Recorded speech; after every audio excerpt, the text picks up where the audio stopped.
আসসালামু আলাইকুম। ব্যাংক সমন্বয় বিবরণীর উপর এটা আমার দ্বিতীয় ক্লাস। এর আগে ক্লাসে আমি ব্যাংক সমন্বয় বিবরণীর উপর বেসিক ক্লাস নিয়েছিলাম। এই ক্লাসে আমি ব্যাংক সমন্বয় বিবরণীর সম্পূর্ণ বেসিক থেকে আলোচনা করেছিলাম। যারা এর আগের ক্লাসটা দেখো না, অবশ্যই ওই ক্লাসটা দেখে আজকের ক্লাসটা দেখলে ভালোভাবে বুঝতে পারবে। তো গত ক্লাসে আমি ব্যাংক সমন্বয় বিবরণীর 4টা জারের কথা বলেছিলাম। নগদ বই অনুযায়ী ব্যাংক জমা উদ্বৃত্ত, নগদ বই অনুযায়ী ব্যাংক জমা অতিরিক্ত, ব্যাংক বই অনুযায়ী ব্যাংক জমা উদ্বৃত্ত এবং ব্যাংক বই অনুযায়ী ব্যাংক জমা অতিরিক্ত। তো আমি বলেছিলাম 4টা জারের মধ্যে যদি নগদ বই অনুযায়ী ব্যাংক জমা উদ্বৃত্ত কাজটা আমরা শিখতে পারি, তাহলে সহজে আমরা ব্যাংক সমন্বয় বিবরণীটা সমাধান করতে পারবো। তারই ধারাবাহিকতায় আজকে আমি ব্যাংক সমন্বয় বিবরণী দ্বিতীয় ক্লাসে একটা বোর্ড কোশ্চেন সমাধান করব, রাজশাহী বোর্ড 2016 যেটা এসেছিল। তো আমি ওই বোর্ডের ব্যাংক সমন্বয় বিবরণীটা সমাধান করে দেখাবো। তো প্রশ্নটা দেখি। এখানে প্রশ্নে বলা হয়েছে নগদ বই অনুযায়ী ব্যাংক জমার উদ্বৃত্ত 26,500 টাকা। তো আমি 4টা জারের মধ্যে বলেছিলাম নগদ বই অনুযায়ী ব্যাংক জমার উদ্বৃত্তর কাজটা করলে আমরা বাকি 3টা জার সহজে সমাধান করতে পারবো। তাহলে আমার প্রশ্ন দেওয়া আছে নগদ বই অনুযায়ী ব্যাংক জমার উদ্বৃত্ত। তবে আমাদের ব্যাংক সমন্বয় বিবরণীর চকটা কেটে নিলাম। নিয়ম অনুসারে প্রথমে আমরা যে জারটা দেওয়া থাকবে প্রশ্নে ওই জারটা লিখে নিব যে নগদ বই অনুযায়ী ব্যাংক জমার উদ্বৃত্ত 26,500 টাকা।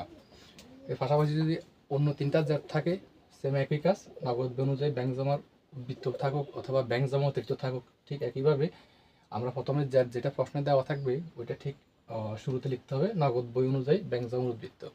তাহলে আমার প্রশ্নে দেওয়া আছে নগদ বই অনুযায়ী ব্যাংক জমার উদ্বৃত্ত 26,500 টাকা। আমি লিখে নিলাম নগদ বই অনুযায়ী ব্যাংক জমার উদ্বৃত্ত 26,500 টাকা। তো আমি বলেছিলাম ওই জায়গার সাথে কিছু টাকা যোগ হয় এবং কিছু টাকা বিয়োগ হয়। তো আমি কিছু টাকা এদিকে যোগ এবং এদিকে বিয়োগ কিছু টাকা রাখলাম। তো এখন ধাপে ধাপে আমি প্রত্যেকটা লেনদেন কী কারণে যোগ হয়েছে এবং কী কারণে বিয়োগ হয়েছে আমি প্রত্যেকটা লেনদেন বুঝিয়ে দেওয়ার চেষ্টা করব। আমার 1 তারিখে বলা হয়েছে পরিশোধের জন্য ইস্যুকৃত চেক 10,000 টাকা। 10,000 টাকার চেকের মধ্যে ব্যাংকে 6,500 টাকা পরিশোধ করেছে। তো আমি গত ক্লাসে বোঝার জন্য বলেছিলাম যে দুটা জায়গা নিজে থেকে ধরে নিলে ব্যাংক সমন্বয় বিবরণীটা সহজে সমাধান করা যায়। অর্থাৎ এই লেনদেনটা আমার ব্যাংক সমন্বয় বিবরণীর মধ্যে যোগ হবে না বিয়োগ হবে, এটা বোঝার জন্য আমাকে দুইটা জায়গা নিজে থেকে ধরে নিতে হবে। একটা হচ্ছে নগদান বইয়ের জায়গা, নগদ বই, একটা হচ্ছে ব্যাংক বই। ঠিক আছে। তো নগদ বইটা আমি প্রস্তুত করি আর ব্যাংক বই তো ব্যাংকে প্রস্তুত করে। তো তাহলে ওই একটা জ্যাব ধরে নিতে বলছিলাম যে নিচ থেকে একটা জ্যাব ধরে নিব, যাতে প্রত্যেকটা লেনদেন কি যোগ হবে না বিয়োগ হবে, তাহলে আমাকে বুঝতে সহজে সুবিধা হবে।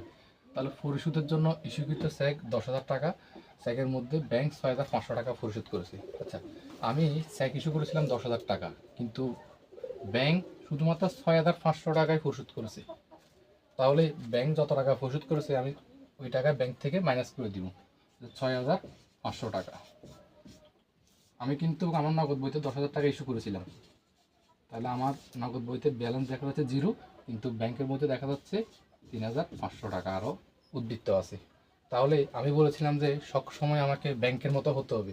তাহলে আপনি যদি এই দুইটা জার দেখেন, তাহলে আমাকে ব্যাংকের মতো হতে হলে আমার নগদ বইতে ব্যালেন্স আছে 0, তাহলে আমাকে ব্যাংকের মতো হতে হলে অবশ্যই আমাকে তাহলে আমার এদিকে আরও 3,500 টাকা যোগ করতে হবে না? ঠিক একই কাজটা আমি এখানে করেছি যে ইস্যুকৃত চেক ব্যাংকে পরিশোধিত হয়নি, কত টাকা? 3,500 টাকা এখানে যোগ করে দিচ্ছি। আশা করি আমি 1 নাম্বার লেনদেনটা বোঝাতে সক্ষম হয়েছি। এরপর হচ্ছে 2 নাম্বার লেনদেন বলছে যে আদায়ের জন্য ব্যাংকে জমাকৃত চেক 3,000 টাকা নগদ বইতে লিখে হয়নি। দেখেন, আদায়ের জন্য ব্যাংকে জমাকৃত চেক যা নগদ বইতে লেখা হয়নি, এই কথাটা বললে তো একদমই সহজ, এখানে আর বোঝানোর কিছু নাই।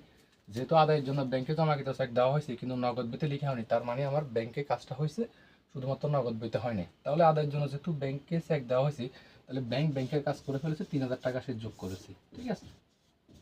তাহলে ওই যে আমি বলেছিলাম যে আমাকে সবসময় ব্যাংকের মতো হতে হবে, তাহলে ব্যাংকের মতো হতে হলে আমাকে এখন আমার দিকে 3,000 টাকা যোগ করে দিতে হবে না? তাহলে আমার ওই যে ব্যাংকের সাথেই নগদ বইয়ের জারটা সমান হবে। তাহলে আমি এটা লিখে নিলাম যে আদায়ের জন্য জমাকৃত চেক যা নগদ বইতে লেখা হয়নি, এখন আমি নগদ বইতে লিখে দিলাম। এবার হচ্ছে 3 তারিখ যে 2,500 টাকার একখানা পদেয় বিল ব্যাংক কর্তৃক পরিশোধ হয়েছে কিন্তু নগদ বইতে লেখা হয়নি। তাহলে দেখেন, পদেয় বিল বলতে আমরা তো কাউকে পরিশোধ করছি, ঠিক আছে, যেটা ব্যাংক কর্তৃক পরিশোধ করেছি। আচ্ছা, ব্যাংক কর্তৃক যদি পরিশোধ করে দেয় তাহলে ব্যাংক থেকে টাকা কমে যাবে না? তাহলে ওই ব্যাংকের ঘর থেকে আমি 2,500 টাকা বিয়োগ করে দিব। অর্থাৎ ব্যাংক আমার অ্যাকাউন্ট থেকে অলরেডি 2,500 টাকা পরিশোধ করেছে, কিন্তু বলছে যে নগদ বইতে লিখা হয় নাই। অর্থাৎ নগদ বইতে লিখা হয় নাই তার মানে কি? অর্থাৎ আমি এখনও নগদ বইতে আমি যে বইটা মেনটেন করি ওই বইটা আমি এখনও বিয়োগ করি নাই। তবে ব্যাংক কিন্তু আমার অ্যাকাউন্ট থেকে 2,500 টাকা বিয়োগ করে দিছি। তাহলে আমার অ্যাকাউন্টে আছে 7,500 টাকা। তাহলে আমি বলেছিলাম আমাকে সবসময় ব্যাংকের মতো হতে হবে। যদি আমি ওই চিন্তাটাই করি তাহলে আমাকে ব্যাংকের মতো হতে হলে আমাকে আমার অ্যাকাউন্ট থেকে 2,500 টাকা বিয়োগ করে দেখাতে হবে। তাহলে আমার ব্যাংকের সাথে আমার জেডটা সমান হবে। তাহলে এই লেনদেন থেকে বোঝা যায় যে 2,500 টাকা একখানা পদে বিল ব্যাংক কর্তৃক পরিশোধ করেছি। যেহেতু ব্যাংক কর্তৃক পরিশোধ হয়েছে কিন্তু নগদ বইতে লিখা হয় নাই, যেহেতু নগদ বইতে লিখা হয় নাই ওই যে এখন কী করছি বিয়োগ করে দিছি। তার মানে আমি এদিকে বিয়োগ করে দিব যে ব্যাংক কর্তৃক পদে বিল পরিশোধ 2,500 টাকা। আশা করি 3 তারিখটাও বোঝাতে পেরেছি। এরপর হচ্ছে 5,000 টাকার প্রাপ্য বিল 4,800 টাকা বাট্টা করা হয়েছে, কিন্তু নগদ বইতে সম্পূর্ণ মূল্য দ্বারা লিপিবদ্ধ করা হয়েছে। তাহলে কি বলছে আমাদের 4 তারিখে 5,000 টাকার প্রাপ্য বিল 4,800 টাকা বাট্টা করা হয়েছে, কিন্তু নগদ বইতে সম্পূর্ণ মূল্য দ্বারা লেখা হয়েছে। আচ্ছা, একটা প্রাপ্য বিল ব্যাংকে জমা দেওয়া হয়েছে, সেটার বাট্টা করে অর্থাৎ ডিসকাউন্ট করে ব্যাংক আমার অ্যাকাউন্টে 4,800 টাকায় যোগ করেছে। দেখেন তো, আচ্ছা আমি ব্যাংকে যেহেতু বাট্টা করার পরে 4,800 টাকা যোগ করেছি, তাহলে ব্যাংকের অ্যাকাউন্টে 14,800 টাকা। কিন্তু বলতেছে যে প্রাপ্য বিল 800 টাকা রেখেছে, কিন্তু নগদ বইতে সম্পূর্ণ মূল্য দ্বারা লিপিবদ্ধ করেছি। অর্থাৎ নগদ বইতে যে বাট্টা যে করছে ওটা সহিসাব করে দিছে। অর্থাৎ নগদ বইতে 5,000 টাকা কী করা হয়েছে যোগ করা হয়েছে। তাহলে নগদ বইতে 15,000 টাকা যার আছে, ব্যাংক বইতে 14,800 টাকা।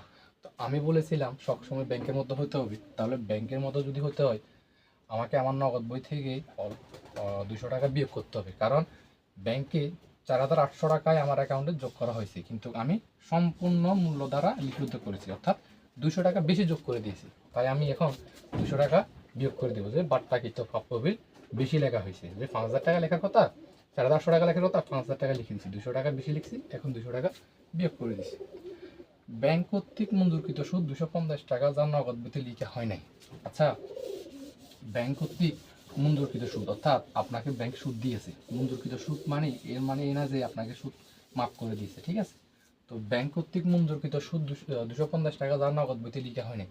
তো ব্যাংক তো সুদ দিয়ে দিয়েছে, তাহলে ব্যাংকের কাজ ব্যাংকে করেছে, অর্থাৎ ব্যাংকে আপনার টাকা যোগ হয়েছে 10,250 টাকা। কিন্তু বলছে যে কি, যা নগদ বইতে লিখা হয় নাই। তো আমাকে ব্যাংকের মতো হতে হবে। তো নগদ বইতে লিখা হয় নাই মানে কি, এখন নগদ বইতে 250 টাকা আমাকে যোগ করতে হবে।